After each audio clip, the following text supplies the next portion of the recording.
নমস্কার, জয় শ্রীকৃষ্ণ বন্ধুরা।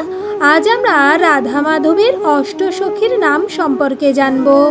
রাধাকৃষ্ণের 108 জন সখীর মধ্যে প্রধান 8 জন সখীর সম্পর্কে আজ আমরা জানব। রাধা মাধবের প্রধান সখী হলেন ললিতা। এই ললিতা সখী সবসময় রাধা সেবায় রত থাকেন।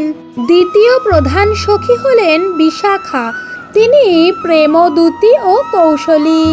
তৃতীয় সখী হলেন চম্পকলতা, তিনি ফুল সেবা করেন এবং তিনি দয়ালু প্রকৃতির। চতুর্থ সখী হলেন চিত্রা, তিনি হলেন বিদুষী অলঙ্কার দায়িনী।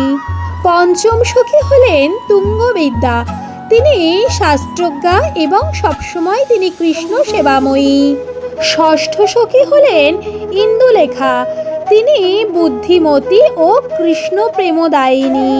সপ্তম সখী হলেন রঙ্গদেবী, তিনি হাস্যরসিকা, কৃষ্ণলীলা রঙ্গনী ও আনন্দদায়িনী। অষ্টম সখী হলেন সুদেবী, তিনি কোমল প্রকৃতির এবং প্রেম সেবা করেন। তবে এই অষ্টসখীগণ রাধা মাধবের দুই পাশে থাকেন।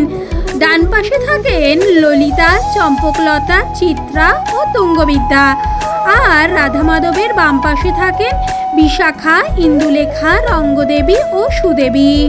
আমার এই ভিডিওটা যদি আপনাদের ভালো লাগে তাহলে লাইক, শেয়ার, কমেন্ট, সাবস্ক্রাইব করবেন আর বন্ধুদের কাছে অনেক অনেক করে শেয়ার করবেন। জয় শ্রী রাধে, ধন্যবাদ।